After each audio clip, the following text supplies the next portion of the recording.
Welcome to Thinking Deeper by 6-7. Today, we're breaking down a heavyweight intellectual sparring match. We really are. We're analyzing this razor-sharp exchange between the legendary evolutionary biologist Richard Dawkins and interviewer Alex O'Connor. And the core question is, well, it's huge. That's fundamental. Is a degree in theology useless? Is studying God a legitimate academic pursuit? Or is it just, logic chopping about fantasies? We're exploring that friction between hard science, atheism, and the academic study of religion. It's the ultimate clash of worldviews, really. Is the study of the divine a path to truth? Or is it just a waste of a good university degree? We are going to get right into the nitty-gritty of that. But before we jump into the ring with these two, I have a quick request. If you like my channel, please subscribe and press the like button. It really, really helps us keep these deep dives coming. Okay, so let's set the stage. On one side, you have Richard Dawkins. He's basically the Rottweiler of Darwin, famous for his absolute commitment to empirical evidence. And his, let's say, aggressive stance against religion. Exactly. And on the other side, Alex O'Connor. He's younger, incredibly sharp, also an atheist, but one who really pushes back. He sets these very clever philosophical traps for Dawkins. And Dawkins, he comes out swinging. He doesn't tiptoe around it at all. He basically looks at the entire field of theology and accuses them of being, intellectually slippery? That's the word, yeah. Yeah. Slippery. He makes this really fascinating accusation right at the start. He says theologians, they have a habit of just ignoring what religious texts actually say. Right, when it becomes inconvenient for them. Precisely. He says they just pretend it was all intended to be a symbol or metaphor. Yeah. A second that science disproves a literal claim. Oh, I love that point. It's the classic moving the goalposts maneuver. The Bible says the world was made in 6 days. Science proves that's impossible. And suddenly the theologian says, day is just a metaphor for an era. Mm-hmm. And Dawkins is there saying, wait a minute, you didn't say that until we proved you wrong. To him, that feels like cheating. It's a way to make religious claims unfalsifiable. You can never lose the argument if you can always just pivot to metaphor. Exactly. But here's where it gets really nuanced. Dawkins doesn't actually say all study of religion is trash. He draws a very, very strict line in the sand. Right. Between legitimate theology and useless theology. Yes. And this surprised me, because he admits that if you walk into a theology department, you might find professors doing wonderful things. So what makes the cut for him? What's allowed in the Richard Dawkins version of academia? Anything grounded in, tangible physical reality.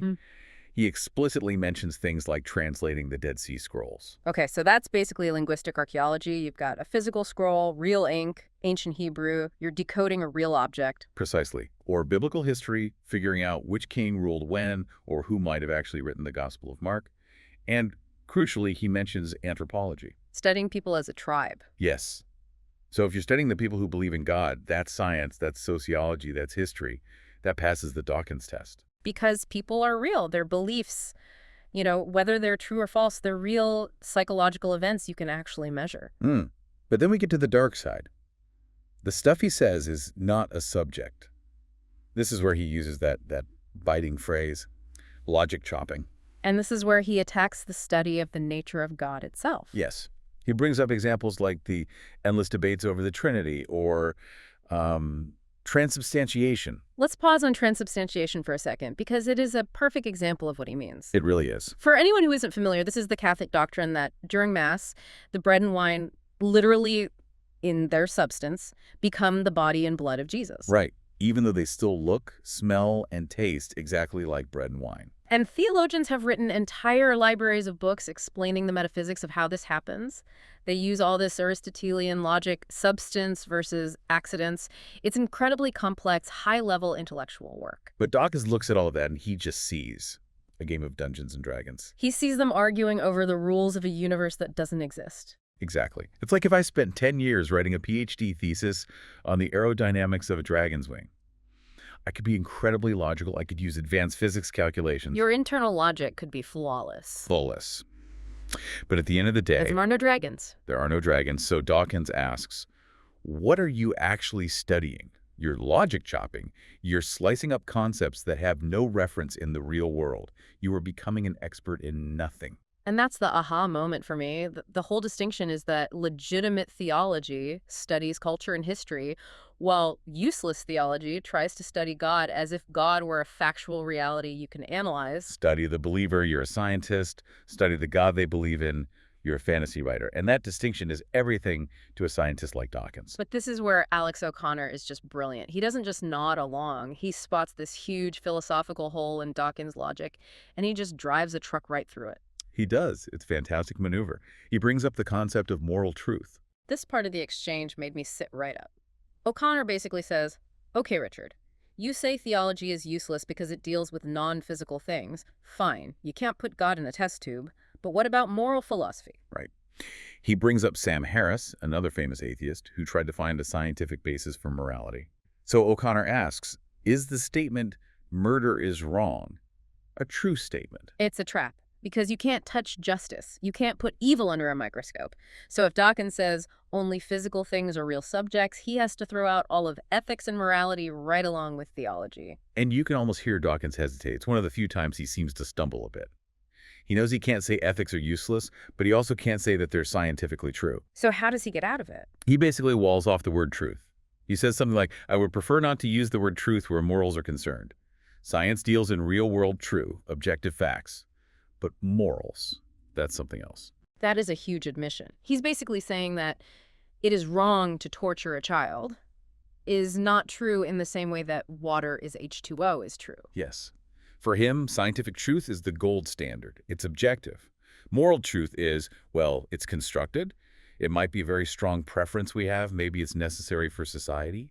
But it isn't actually written into the fabric of the universe. Which just highlights this fundamental worldview difference. For a religious person, God is love is a fact as hard as a rock. For Dawkins, God is a fantasy, and love is, a chemical reaction in the brain. And because he can't accept these abstract concepts as facts, he circles right back to the only way he knows how to engage with religion. Anthropology. The tribe. Tribe? He uses this great analogy of an anthropologist going to Africa to study a remote culture. I found this part both fascinating and, I have to say, a little condescending. It is. He says, imagine you go to a tribe that does a rain dance. As a scientist, do you study whether the dance actually changes the atmospheric pressure and causes rain? Of course not. You already know it doesn't. Exactly.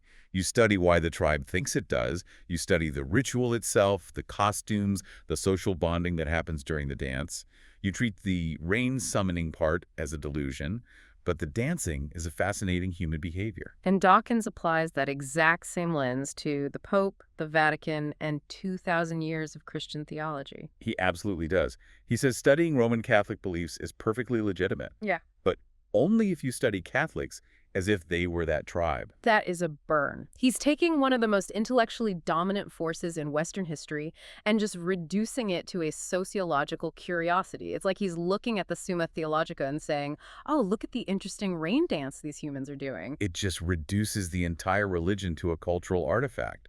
For him, the content of the belief, whether the theology is logical or not, is completely irrelevant because the premise is false. It doesn't matter how complex your rain dance is. It still doesn't bring the rain. Okay, so we have this standoff. Dawkins says, study the people, ignore the theology.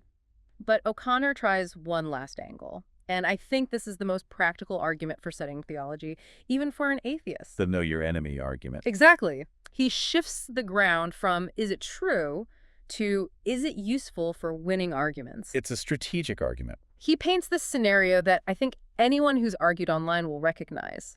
An atheist asks a simple question like, why would God send himself to be tortured on a cross? If he's all-powerful, couldn't he just forgive people? It's a standard logical objection. It makes sense on the surface. But then the religious scholar just rolls their eyes and says, oh, you are so naive. You clearly haven't read atonement theory. Aquinas answered this in the 13th century. There's a library of literature on this you're ignoring. And that's the credibility gap. The scholar dismisses the atheist not because the argument is wrong, but because the atheist sounds uneducated. It's a gatekeeping tactic. It's like walking into a physics conference and saying, I don't believe in gravity. They wouldn't even argue. They'd just laugh you out of the room because you haven't done the basic reading. Exactly. And O'Connor is challenging Dawkins here.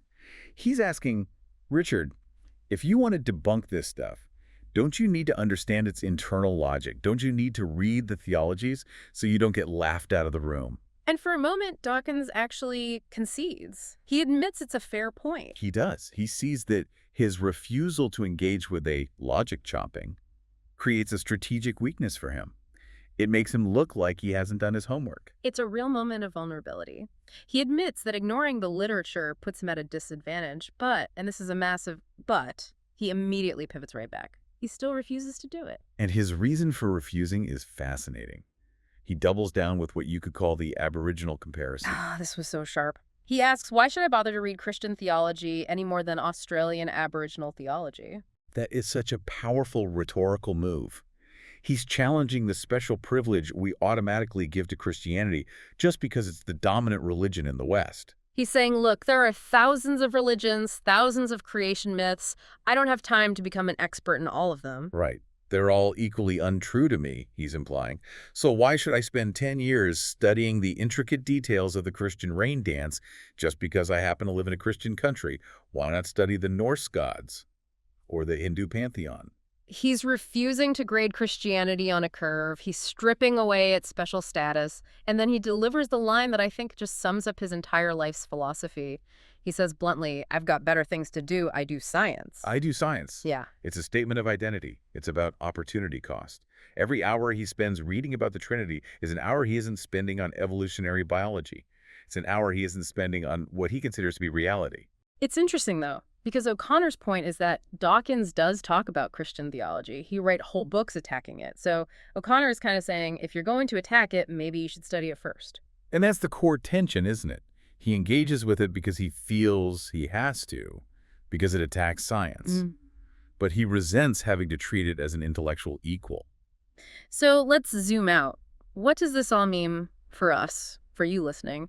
We have these two completely different ways of looking at the world. Well, it's a lesson in how we categorize knowledge. On one side, you have the theologian, who believes there's a deep metaphysical truth out there to be discovered through text and logic and meditation. They think they're exploring a real landscape.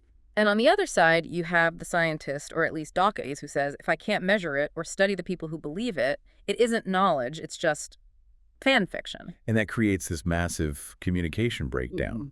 Dawkins admits that by not doing the reading, he loses credibility, he burns the bridge. But he does it on purpose, because he refuses to validate the subject. It really makes you think about how we engage with ideas we disagree with. Is it better to ignore them because we think they're wrong? Or is it better to study them deeply so we can actually understand the other side? That's the ultimate question here.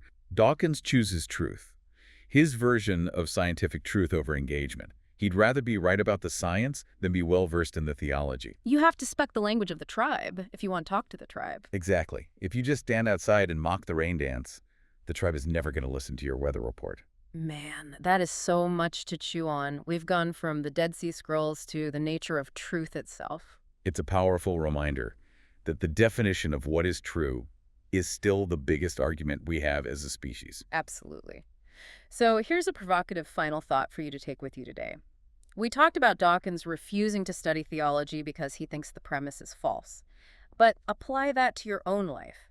Is there a topic, a political view, a philosophy that you've dismissed as useless or crazy without ever really looking at its internal logic? That's a powerful question. And if you have, ask yourself, have you lost the ability to communicate with the millions of people who live their lives by that belief? Are you standing outside the circle, mocking the dance, and wondering why no one is listening to you? Understanding isn't the same as agreeing, but it's probably the prerequisite for any real conversation. Exactly. Thank you for joining us on this deep dive into the clash between science and theology. It's been a fascinating ride. Indeed it has. We'll catch you on the next one. Keep thinking deeper.